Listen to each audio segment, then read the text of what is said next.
रात के 10:47 हो रहे थे जब मैं लाहौर के ठोकर नयाज बैग अड्डे पर खड़ा था। पेशावर जाने वाली बस नंबर PK744 मेरे सामने खड़ी थी। अजीब बात यह थी कि इस बस पर किसी कंपनी का नाम दर्ज नहीं था, न कोई स्टिकर, न रोड बोर्ड, सिर्फ एक पुरानी सी नंबर प्लेट। और ड्राइवर की आंखों में ऐसी थिकन जो आम नहीं लग रही थी। जब मैं बस में चढ़ा तो पहला झटका ठंडी हुआ का लगा। हालांकि ऐसी बंद था, सीटें बोसीदा, पर्दे फटे हुए और पूरी बस में एक अजीब सी खामोशी छाई हुई थी। न किसी की बातचीत, न मोबाइल की आवाज, जैसे सब लोग किसी इन लिखी कस्म के तहत खामोश बैठे हों। मैंने अपनी सीट संभाली नंबर 17 खिड़की के साथ। मेरे सामने वाली सीट पर एक औरत बैठी थी जो मुसलसल अपनी तस्बीह घमा रही थी। इसके होंठ हल रहे थे मगर कोई आवाज नहीं निकल रही थी। बस ने चलना शुरू किया। जैसे ही लाहौर शहर पीछे छोड़ने लगा, ड्राइवर ने मध्यम आवाज में रेडियो ऑन किया। मौसीकी की जगह सिर्फ सरसराहट सुनाई दी। फिर अचानक एक आवाज अभरी, "यह सफर मुकम्मल नहीं होता।" रेडियो फौरन बंद हो गया। मैंने सोचा शायद फ्रीक्वेंसी का मसला होगा, मगर तब मेरी नजर रियर व्यू मिरर पर पड़ी। ड्राइवर सीधा आगे देख रहा था मगर आईने में उसका चेहरा मौजूद नहीं था। मैंने पलक झपकी, चेहरा वापस आ चुका था। गोजरान वाला करास होते ही बस ने अचानक रफ्तार कम कर दी। सड़क पर कोई ट्रैफिक नहीं थी, फिर भी ड्राइवर बार बार ब्रेक लगा रहा था। तब पीछे से एक लड़का खड़ा हुआ। "ड्राइवर भाई, क्या मसला है?" ड्राइवर ने बगैर पीछे देखे कहा। "यहां सवारी ना उतरती है ना चढ़ती है, बस रख गई।" दरवाजा खुला, बाहर कोई नहीं था। फिर भी एक एक करके 2 लोग उतर गए, जैसे किसी ने उन्हें बुलाया हो। मैंने खिड़की से देखा, वो दोनों अंधेरे में गायब हो गए। दरवाजा बंद हुआ, बस दोबारा चल पड़ी। मैंने गनती की, अब कई सीटें खाली लग रही थीं। अचानक मेरी बराबर वाली सीट पर एक बूढ़ा आदमी बैठ गया। मुझे यकीन था कि वो पहले वहां नहीं था। इसकी आंखें बिल्कुल स्याह थीं, जैसे पतली ही ना हो। उसने धीमी आवाज में कहा, "तुम पहली दफा जा रहे हो?" मैंने बस सर हिला दिया। बूढ़ा मुस्कराया, मगर उसके दांत हद से ज्यादा थे।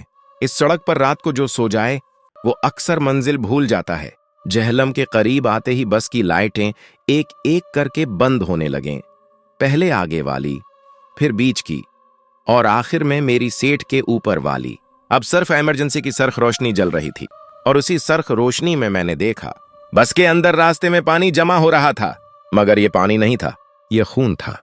बूढ़ा आदमी गायब हो चुका था और पीछे से एक आवाज आई, "अब वापसी का रास्ता बंद हो चुका है, का रास्ता बैंड हो चुका है, असल सफर शुरू होता है।" जुमला जैसे ही बस के अंधेरे में गूंजा, मेरी रीढ़ की हड्डी में साढ़ लहर दौड़ गई। इमरजेंसी लाल लाइट में पूरी बस किसी काबर की तरह लग रही थी, खामोश, बोझाल और जिंदा चीजों से खाली।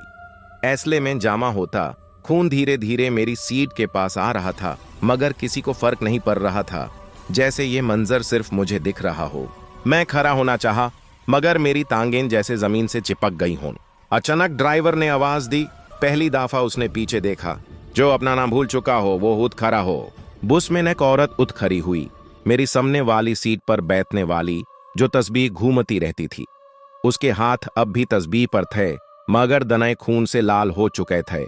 उसने सीधा चलना शुरू किया, ऐसले के बीच खरे पानी या खून में पैर रखते हुए। मैंने चीख कर कहा, "बाजी रुको!"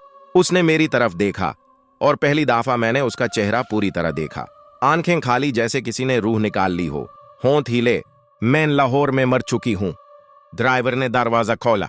बहेर अंधेरा नहीं था, बहेर पुरानी रोड थी, वो ही GT रोड, मगर जमीन पर काबरें बनी हुई थीं। हर काबर पर एक नाम जो धीरे धीरे मिट रहा था।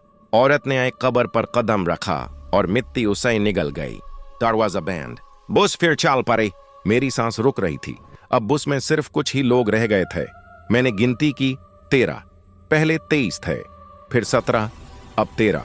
बूढ़ा आदमी फिर मेरी बगल वाली सीट पर बैठ चुका था, बिल्कुल खामोशी से। "गिनती याद रखो," उसने कहा। "जब गिनती 7 पर आए तो सच सामने आ जाता है।" मैंने पूछा, "यह सब क्या है?" "ये बस, ये रोड।" बूढ़ा ने खिड़की से बाहर इशारा किया। बाहर बोर्ड्स थे, शहरों के नाम उल्टे लिखे हुए। रावलपिंडी, दीनीप्लवार, शेलोम, मुलेच। यह वो रास्ता है जहां मरने वालों को उनकी आखिरी मंजिल तक पहुंचाया जाता है, बूढ़ा बोला। "जो जिंदा होता है उसे साबित करना पड़ता है। बस अचानक जोर से झटका खाकर रुकी। आवाज आई टक्कर की, जैसे किसी चीज से बुस लग गई हो। ड्राइवर ने नीचे उतर कर देखा। हम सब खिड़कियों से झुक गए। रोड पर एक मोटरसाइकिल पड़ी थी और उसके पास एक लड़का, मेरा जैसा ही, वो ही जैकेट, वो ही बाग, मेरा चेहरा। मैंने पीछे हटकर कहा, ये मैं नहीं हूं। बुधा मुस्कुराया। तुम्हें याद नहीं? तुमने लाहौर से निकलते वक्त फोन पर मैसेज लिखा था, अगर देर हो जाए तो समझना मैं रास्ते में हूं। मेरा दिमाग फटने लगा। यादें वापस आने लगीं। तेज हेडलाइट्स, हॉर्न, एक झटका और फिर अंधेरा। ड्राइवर ने लड़की की लाश उठाई, मेरी लाश, और बस के लगेज कंपार्टमेंट में रख दी। फिर बिना कुछ कहे वापस सीट पर आ बैठा। बस फिर चल पड़े। मैंने चीखा, अगर मैं मर चुका हूं तो मैं यहां क्यों हूं? इस दफा पीछे से एक जवान आवाज आई, क्योंकि तुमने अभी इंतखाब नहीं किया। यह लफ्ज बुस के स्पीकर से निकाल कर सीधा मेरे दिल पर लगे। अब मुझे नंबर से नफरत होने लगी थी। हर डिजिट किसी ना किसी रूह के मिटने की गवाही दे रही थी। बस अब तेज चल रही थी, इतनी तेज के खिड़की के बाहर कुछ भी पहचानना मुश्किल हो गया। सिर्फ अंधेरा, और उस अंधेरे में कभी कभी चेहरे। हाँ, चेहरे। लोग जो रोड के किनारे खड़े थे। कुछ के सर नहीं थे, कुछ के हाथ उल्टे मुड़े हुए, और कुछ सिर्फ देख रहे थे, जैसे इंटेजर मैन हो। मैंने ड्राइवर की तरफ देखा। तुम कौन हो? मैं चीखा। उसने स्टीयरिंग पर अपनी उंगलियों को जोर से जमाया। मैं सिर्फ चलाता हूं, फैसला तुम करता ही हो। बुधा आदमी खड़ा हुआ। इस दफा उसका कद लंबा लग रहा था, इतना कि बुस की छत उसके सर को छू रही थी। उसकी आवाज अब धीमी नहीं थी। अब रूल सुन लो, जो जिंदा रहना चाहता है उसे अपनी जगह किसी और को देनी होती है। बूस के अंदर हुलचाल मच गई। लोग चीखने लगे, रोने लगे। एक औरत अपने बच्चे को सीने से लगाकर चिल्लाई, मैं नहीं जाऊंगी, मेरा बेटा जिंदा है। बुधा उसके सामने रुक गया। बस में कोई जिंदा नहीं होता, सिर्फ यादें जिंदा होती हैं। औरत का बेटा अचानक धुआं बनकर हवा में घुल गया। औरत की चीख एक पल में खामोशी में बदल गई। वो सीट पर गिर पड़ी बेजान। स्क्रीन अपडेट हुई, ऑन डेथ। मेरा दिमाग सुन हो रहा था। हर कदम पर कोई मिट रहा था। मैं अपनी सीट से उठकर पीछे की तरफ भागा।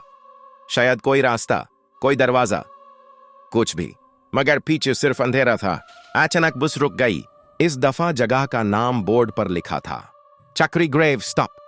दरवाजा खुला। बाहर कब्रिस्तान था, लाखों कब्रें, सब पर एक ही तारीख लिखी हुई, आज की रात। बूढ़ा ने कहा, यही पहला फैसला होगा। उसने बुस के बीच में एक छोटी बच्ची को खड़ा किया, शायद 7 या 8 साल की। उसकी आंखें लाल, जैसे बहुत रो चुकी हो। इसकी मौत एक्सीडेंट नहीं थी, बुधा बोला। ईसाई किसी ने धक्का दिया था। ईसाई इंसाफ चाहिए। सबकी नजर मुझ पर आ गई। मुझ पर क्यों? मैं चीखा। ड्राइवर ने कहा, क्योंकि तुम्हारी मौत भी एक्सीडेंट नहीं थी। यह सुनकर मेरी यादें फिर से हिलने लगीं। मुझे याद आया, लाहौर से निकालते वक्त मैं फोन पर किसी से लड़ रहा था। बाइक तेज थी और फिर किसी ने मुझे पीछे से धक्का दिया। तुम्हें याद आ गया? बुधा मुस्कुराया। अब फैसला करो। अगर तुम इस बच्ची के कत्ल का नाम बता दो तो तुम अगले स्टॉप तक रह सकते हो, और अगर न बताया? मैंने पूछा। बुधा की आंखें अंधेरे से ज्यादा गहरी हो गईं। तो पैसेंजर काउंट कम हो जाएगा। बस के अंदर एक जवान लड़का उठ खड़ा हुआ, वही जिसके गले पर रस्सी के निशान थे। मैं और इंतेजर नहीं कर सकता। और वो दौड़कर बच्ची की तरफ गया, लेकिन उसके कदम जमीन तक पहुंचे ही नहीं। एक पल में उसका जिस्म 2 हिस्सों में बट गया, जैसे हवा ने काट दिया हो। खून बुस की दीवारों पर लिख गया। मैं चीख कर गिर पड़ा। अब मुझे समझ आ रहा था, ये बुस सिर्फ रूहें नहीं ले जा रही, ये सच निकलवा रही थी। बच्ची ने मेरी तरफ देखा। तुमने देखा था? उसने कहा। तुमने मेरी मौत देखी थी, और चुप रहे। मेरा जिस्म कांपने लगा। हाँ, मैंने देखा था। रोड पर एक आदमी ने उसे धक्का दिया था। मैं रुक सकता था, लेकिन मैं भग गया था। बुधा ने हाथ उठाया। बोलो, नाम बोलो। मैंने आंखें बैंड की। रशीद, रशीद था। बच्ची की आंखों से आंसू गिरे और वो मुस्कुराई। जमीन फट गई। कब्रिस्तान से एक चीख उठी, जैसे किसी को जंजीरों से खींच लिया गया हो। बच्ची गायब हो गई। दरवाजा बैंड। बूस चल पड़ी। यह नंबर अब सिर्फ स्क्रीन पर नहीं था, यह मेरी सांसों में था। हर सांस के साथ लगता था जैसे कोई गिन रहा हो। बस अब पहले से ज्यादा तेज चल रही थी, लेकिन इंजन की आवाज गायब थी। सिर्फ एक घिसने की चीख, जैसे लोहा हड्डियों पर रगड़ खाता हो। बूढ़ा आदमी वापस अपनी सीट पर बैठ चुका था। इस दफा उसके चेहरे पर जिल्द नहीं थी, सिर्फ गोश्त और हड्डी। फिर भी कोई चीखा नहीं। शायद हम सब अंदर से मर चुके थे। ड्राइवर ने अचानक इंडिकेटर दिया। बोर्ड शाम का। मैंने सुना था इस टनल के बारे में। लोग कहते थे रात को यहां हेडलाइट्स बैंड हो जाती हैं और कुछ लोग अपनी ही गाड़ी में बुधाए होकर निकालते हैं। मगर यह टनल नॉर्मल रोड पर नहीं थी। यह सीधा अंधेरे के अंदर खुलती थी। बस टनल में दाखिल हुई। Lights band, complete darkness. फिर आवाज आई, मेरी ही आवाज। अगर मैं मर गया तो बता देना, मैं डर गया था। मैंने अपने कान बैंड कर लिए। ये मैं नहीं हूं, ये मैं नहीं हूं। मगर टनल हर याद को जिंदा कर रही थी। एक एक कर के बस के अंदर परछाएं उठने लगीं। हर परछाएं किसी पैसेंजर के सामने खड़ी हो जाती, बिल्कुल उसी शक्ल में मगर जख्मों के साथ। मेरी परछाएं मेरे सामने आई। उसके सर से खून बह रहा था, आंखें खुली हुई। तुम मुझे छोड़कर भाग गए थे, उसने कहा। तुमने अपनी जिंदगी चुन ली और मेरी कीमत पर। मैं घुटनों पर आ गया। मुझे नहीं पता था मैं मर जाऊंगा। परछाएं हंसी। किसी को पता होता है? टनल के बीच में बस रुक गई। इमरजेंसी लाइट चालू थी। ड्राइवर खड़ा हुआ। सात का कानून शुरू होता है। बुधा भी उठ खड़ा हुआ। अब वो बिल्कुल इंसानी कद में आ चुका था। अब सिर्फ वही बचेगा जो सबसे ज्यादा सच का बोझ उठा सकाए। एक आदमी चिल्लाता हुआ आगे आया। मैं तैयार हूं, मैं सब कुछ बता दूंगा। उसकी परछाई ने उसका गाला पकड़ ली। तुमने 3 कत्ल देखे थे और 3 मर्तबा चुप रहे। आवाज आई, हड्डी टूटने की। अंधेरा फिर से निकल गया। मेरा दिल डूब गया। बुधा ने मेरी तरफ देखा। इस दफा उसकी आंखों में कोई मजाक नहीं था। अब तुम्हारा वक्त है। टनल के बीच एक दरवाजा बना, बस के फ्लोर में। नीचे सिर्फ गहरा अंधेरा और चीखों की गूंज। ड्राइवर ने कहा, तुम्हारे 2 रास्ते मिलते हैं। जमीन पर 2 निशान उभर आए। मैंने पीछे देखा। अब सिर्फ 7 लोग थे। सबकी आंखों में सवाल था, क्या तुम हमें कुर्बान कर दोगे? मेरी नजर एक लड़की पर रुकी। शायद कॉलेज की स्टूडेंट थी। उसके हाथ कांप रहे थे। मैंने कुछ गलत नहीं किया, उसने कहा। मैं सिर्फ घर जा रही थी। बुधा धीरे से बोला। बस गलती और गुनाह में फर्क नहीं करती। मुझे याद आया मेरा फोन कॉल, मेरी जल्दी, मेरी खामोशी। मैं जिंदा रहना चाहता था, लेकिन किस कीमत पर? टनल हिलने लगी। दीवारें करीब आ रही थीं। ड्राइवर ने चीख कर कहा, फैजला कैरो। मैंने आंखें बैंड की और आगे बढ़ा। मैं इन रास्ता पर चल पड़ा। जमीन जलने लगी। हर कदम पर मेरी यादें मेरे जिस्म से निकालकर हवा में लिखी जा रही थीं। लापरवाही, खौफ, खुदगर्जी। चीख निकल गई। टनल का दरवाजा बैंड हो गया। बस बाहर निकल आई। सुबह की पहली रोशनी नजर आने लगी। बुधा मेरी तरफ आया। अब वो बिल्कुल आम इंसान लग रहा था। तुमने अपनी साजा चुन ली। मैं मार जाऊंगा? मैं पूछा। उसने सिर हिलाया। नहीं, तुम याद रहोगे। ड्राइवर ने बुस पेशावर की तरफ मोड़ दी। बोर्ड पर लिखा आया। इस दफा यह नंबर स्क्रीन पर नहीं चमका, यह सीधा मेरे सीने में उतर गया। मैं जिंदा था, या शायद सिर्फ याद। बस अब धीमी चल रही थी, जैसे खुद भी थक चुकी हो। खिड़की से बाहर सुबह का उजाला फैल रहा था, पेशावर की पहली रोशनी। लेकिन इस रोशनी में गर्मी नहीं थी। यह रोशनी हिसाब मांग रही थी। ड्राइवर ने आहिस्ता से कहा, आखिरी स्टॉप से पहले आखिरी सवाल। बुधा आदमी अब बिल्कुल नॉर्मल इंसान लग रहा था। ना खौफ ना ताकत। उसकी आंखों में बस इंतजार था। तुमने रास्ता चुना, उसने कहा। तुमने सच का बोझ उठाया। अब बताओ तुम क्या चाहते हो? मैं पूछा। क्या मतलब? ड्राइवर ने बुस को साइड पर लगाया। बोर्ड पर लिखा आए। बुधा बोला, 3 चीजें होती हैं, बदला, भूल और माफी। बस के फ्लोर पर 3 निशान उभरे। मेरा दिल तेज धड़कने लगा। मुझे राशिद याद आया, जिसने बच्ची को धक्का दिया था। मुझे अपना खामोश रहना याद आया।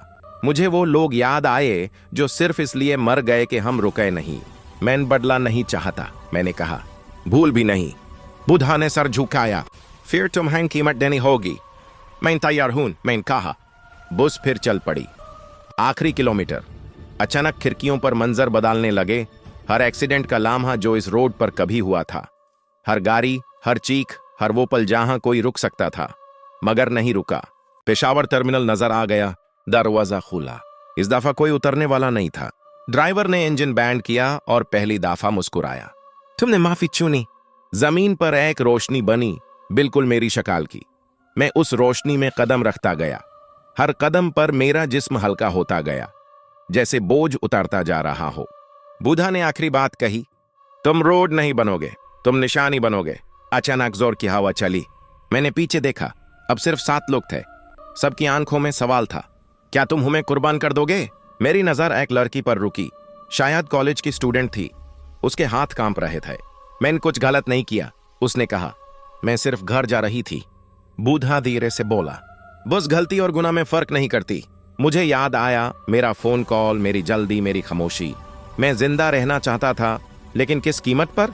टनल हिलने लगी, दीवारें करीब आ रही थीं। ड्राइवर ने चीख कर कहा, फैजला कैरो। मैंने आंखें बैंड की और आगे बढ़ा। मैं इन रास्ता पर चल पड़ा। जमीन जालने लगी। हर कदम पर मेरी यादें मेरे जिस्म से निकाल कर हवा में लिखी जा रही थीं। लापरवाही, खौफ, खुदगर्जी। चीख निकल गई। टनल का दरवाजा बैंड हो गया। बस बाहर निकल आई। सुबह की पहली रोशनी नजर आने लगी। बुधा मेरी तरफ आया। अब वो बिल्कुल आम इंसान लग रहा था। तुमने अपनी साजा चुन ली। मैं मार जाऊंगा, मैं पूछा। उसने सिर हिलाया। नहीं, तुम याद रहोगे। ड्राइवर ने बुस पेशावर की तरफ मोड़ दी। बोर्ड पर लिखा आया। इस दफा यह नंबर स्क्रीन पर नहीं चमका, यह सीधा मेरे सीने में उतर गया। मैं जिंदा था, या शायद सिर्फ याद। बुस अब धीमी चल रही थी, जैसे खुद भी थक चुकी हो। खिड़की से बाहर सुबह का उजाला फैल रहा था, पेशावर की पहली रोशनी। लेकिन इस रोशनी में गर्मी नहीं थी। यह रोशनी हिसाब मांग रही थी। ड्राइवर ने आहिस्ता से कहा, आखिरी स्टॉप से पहले आखिरी सवाल। बूढ़ा आदमी अब बिल्कुल नॉर्मल इंसान लग रहा था। ना खौफ ना ताकत, उसकी आंखों में बस इंतजार था। तुमने रास्ता चुना, उसने कहा। तुमने सच का बोझ उठाया। अब बताओ तुम क्या चाहते हो? मैं पूछा। क्या मतलब? ड्राइवर ने बुस को साइड पर लगाया। बोर्ड पर लिखा आए। बूढ़ा बोला, 3 चीजें होती हैं, बदला, भूल और माफी। बस के फ्लोर पर 3 निशान उभरे। मेरा दिल तेज धड़कने लगा। मुझे राशिद याद आया, जिसने बच्ची को धक्का दिया था। मुझे अपना खामोश रहना याद आया। मुझे वो लोग याद आए जो सिर्फ इसलिए मर गए कि हम रुके नहीं। मैं बदला नहीं चाहता, मैंने कहा। भूल भी नहीं। बुधा ने सर झुकाया। फिर तुम्हें कीमत देनी होगी। मैं तैयार हूं, मैंने कहा। बस फिर चल पड़ी। आखिरी किलोमीटर। अचानक खिड़कियों पर मंजर बदलने लगे। हर एक्सीडेंट का लाम्हा जो इस रोड पर कभी हुआ था। हर गाड़ी, हर चीख, हर वो पल जहां कोई रुक सकता था मगर नहीं रुका। पेशावर टर्मिनल नजर आ गया। दरवाजा खुला। इस दफा कोई उतरने वाला नहीं था। ड्राइवर ने इंजन बैंड किया और पहली दफा मुस्कुराया। तुमने माफी चुनी। जमीन पर एक रोशनी बनी, बिल्कुल मेरी शक्ल की। मैं उस रोशनी में कदम रखता गया। हर कदम पर मेरा जिस्म हल्का होता गया, जैसे बोझ उतरता जा रहा हो। बूढ़ा ने आखिरी बात कही, तुम रोड नहीं बनोगे, तुम निशानी बनोगे। अचानक जोर की हवा चली। जीटी रोड पर रात का वक्त था। एक बस तेज चल रही थी। ड्राइवर फोन पर बात कर रहा था। अचानक उसके दिल में बेचैनी उतरी। उसने ब्रेक दबाई। रोड के किनारे एक बच्ची खड़ी थी, सेफ। पीछे एक बाइक फिसली, मगर क्रैश नहीं हुआ। ड्राइवर ने खुद से कहा, पता नहीं क्यों रुक जाना ठीक लगा। रेडियो खुद ब खुद चल पड़ा। Passenger count unchanged. दूर कहीं हवा में एक सांस मिली, जैसे कोई बोझ हल्का हो गया हो। और अगर तुम कभी लाहौर से पेशावर रात को जाओ और अचानक दिल कहे रुक जाओ, तो समझ लेना किसी ने अपनी मंजिल छोड़कर तुम्हें वक्त दिया है। क्योंकि कुछ सफर मौत पर खत्म नहीं होता है, कुछ सफर जिंदगी को बचा लेते हैं।